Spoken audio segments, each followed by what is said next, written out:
Hello guys, welcome to Pakistani real reaction. तो कैसे हैं आप सब? उम्मीद है आप सब बढ़िया होंगे, मजे में होंगे, खुश होंगे, आबाद होंगे। हमारी दुआ यही है आप हमेशा हंसते रहे, मुस्कुराते रहे, खुद भी खुश रहे, दुख सुख भी खुश रखे। मेरा नाम है मुदस्सिर, मैं हूं बशीर। सो गाइस, 2047 में भारत बनेगा दुनिया की दूसरी सबसे बड़ी इकॉनमी। भविष्यवाणी आ गई। तो भाई साहब, सारे भविष्यवाणी रिकॉर्ड आ तोड़ गई है। पहले बोला जा रहा था कि 2075 में, कि पता नहीं कुछ बोला था उन्होंने कि भारत दूसरे नंबर पे इकॉनमी होगा।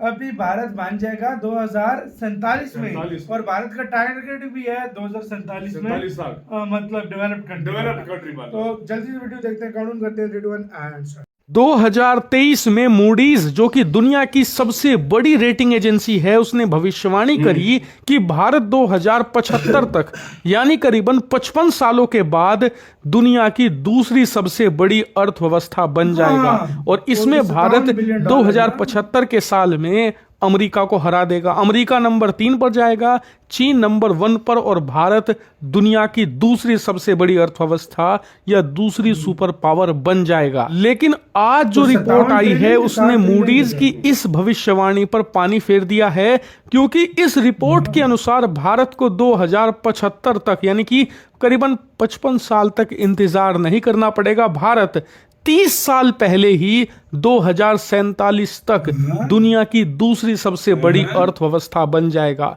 स्क्रीन पर आप देख सकते हैं, रिपोर्ट निकलकर सामने आई है कि इस समय चीन अमेरिका का जो ट्रेड वॉर चल रहा है, इसमें एक देश तो हारेगा ही, भले ही वो चीन हो या अमेरिका। और इस समय मामला कांटे की टक्कर का है। दोनों देश एक दूसरे पर बराबर वार कर रहे हैं और दोनों को लगभग नुकसान भी बराबर पहुंच रहा है। बस चीन को थोड़ा सा फाइनेंशियल लॉस ज्यादा है, क्योंकि उसके यहां पर एक्सपोर्ट ज्यादा होते हैं अमेरिका में, उसकी कमाई ज्यादा है, उसकी कमाई कम हो रही है। लेकिन दूसरी तरफ अमेरिका के जो एसेट्स हैं, खास करके डिप्लोमेटिक एसेट जो उसके एलाई हैं, वो भी कम हो रहे हैं। यानी कि नुकसान देखा जाए तो दोनों को अलग अलग है, लेकिन बराबर का है।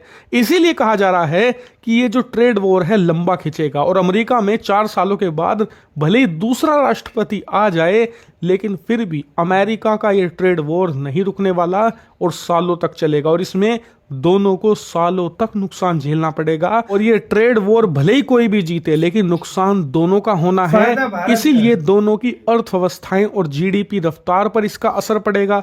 दोनों देश की इकोनॉमी घटेगी भी और रिसेशन भी आएगा। लेकिन इसमें एक देश भारत ऐसा बैठा है जो चुपचाप इसका फायदा उठा रहा है।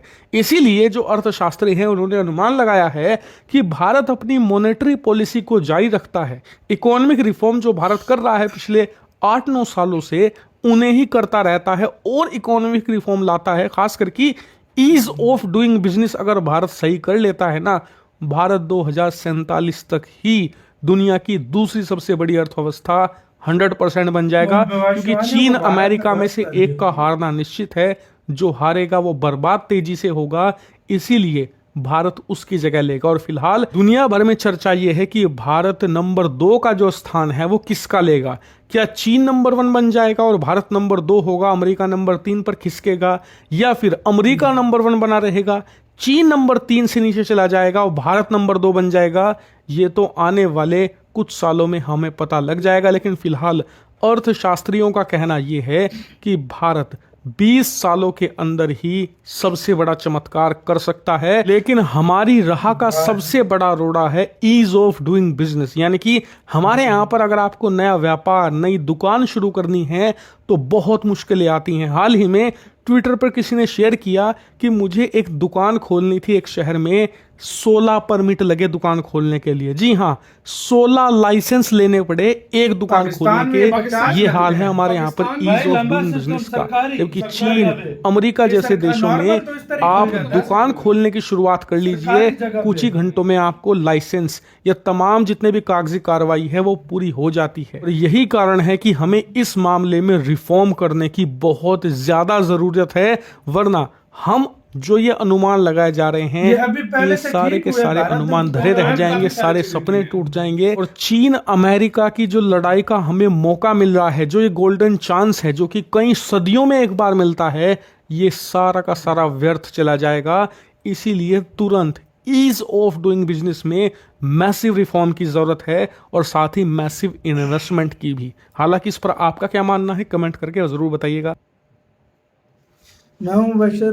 बेसिक से वीडियो करता मैं बोल रहा हूँ, मैं हूँ बशर। अबे मेरे माइंड में कुछ जो बात चल रही थी, ये हिला हुआ है। नहीं मेरे बात में माइंड में ये बात चल रही थी कि पाकिस्तान में सरकारी जगह पे आप लो ना, उधर बहुत टाइम लगता है इतना टाइम लगता है, आपकी सोच है। उधर नॉर्मल तो दुकान क्या है, कल खोल लो, मतलब वो तो easily खुल जाती है। दुकान में और बड़ी कंपनी के इन्वेस्टमेंट में बड़ा तो फर्क होता है यार वाकई में। लेकिन भारत की अभी ये पिछले कुछ सालों में ये रैंकिंग बहुत अच्छी हुई है। पहले तो बहुत डाउन थी इस मामले में, बहुत लंबा काम होता था। अभी तो वो बहुत जो से काम रेटिंग तेज एजेंसी है पहले 2075 का बोला था, अभी 2047 रेटिंग एजेंसी अब 2047 पे आ गई, मतलब 30 साल घटा दिया। मतलब 20 भारत का एक तो टारगेट है 2047 तक जो है इकोनॉमी बनना है सबसे, मतलब एक तो डेवलप्ड देश बनना है, मतलब इंडिया फुल डेवलप्ड हो जाएगा। बिल्कुल। दूसरा जो टारगेट है अब ये कि 2047 में सेकंड बड़ी इकोनॉमी बन जाएगा। अब उन दोनों में से कौन नीचे जाता है वो उन्हें ही पता है। और सबसे बड़ी बात यह है ना कि यार जिस तरीके से इंडिया चल रहा है और जिस तरीके से रेटिंग एजेंसियां मुख्तलिफ अपने आंकड़े चेंज करती रहती है, मुझे यही लग रहा है 1-2 साल बाद फिर ना चेंज कर दे, वो ये चेंज कर दे, कहे भाई शायद 2045 तक हो जाए, कुछ भी हो सकता है भाई। भारत की ग्रोथ ये क्योंकि अभी जो मार्केट है ना, सबसे पहले इंडिया को अगर आर्थिक महाशक्ति बनना है ना, तो इंडिया को सबसे पहले भाई अपनी जो एक्सपोर्ट है कम करनी, ज्यादा करनी पड़ेगी, इंपोर्ट कम करनी और वो कर भी रहा है, और स्पेशली चाइना से कम करनी पड़ेगी, क्योंकि चाइना से $100 बिलियन से ज्यादा सिर्फ इंडिया इंपोर्ट करता है। हाँ डेफिसिट है, तो भाई इससे अच्छा भारत अभी उसको सेट करेगा और ये डेफिसिट घटाएगा। शायद भारत भी आने वाले वक्तों में टैरिफ मैं यही अभी बोलने वाला था कि शायद आने वाले टाइम में भारत भी टैरिफ लगाए, और जैसे ही चाइना, और अब आने वाले टाइम में चाइना अमेरिका का टैरिफ वार चलता रहेगा, और ये कंफर्म है कि इसका फायदा इंडिया को ही होना है,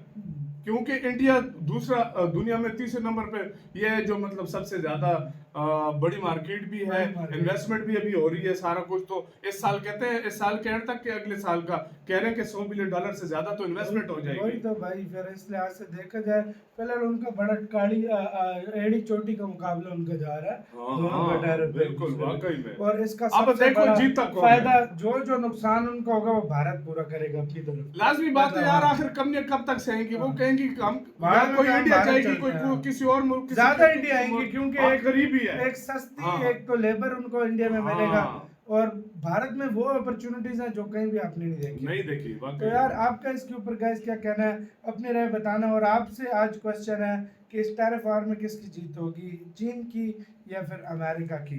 अगर अमेरिका के एलाइज वो जीत तो अमेरिका मतलब भारत की होगी इनडायरेक्टली जो होगी, लेकिन मतलब किसको मतलब उन दोनों में से कौन जीते? दोनों को नुकसान होगा। उसके एलाइज चले गए तो उसको बहुत दोनों को नुकसान होगा। चाइना का व्यापार घाटा होगा, बाकी अगर उसके जिस तरह यूरोपीय यूनियन है, मुझे नुकसान अमेरिका का मुझे लगता है। तो आपका इसका कहना, अपनी राय बताना, अपना बहुत अच्छा लगा रखना।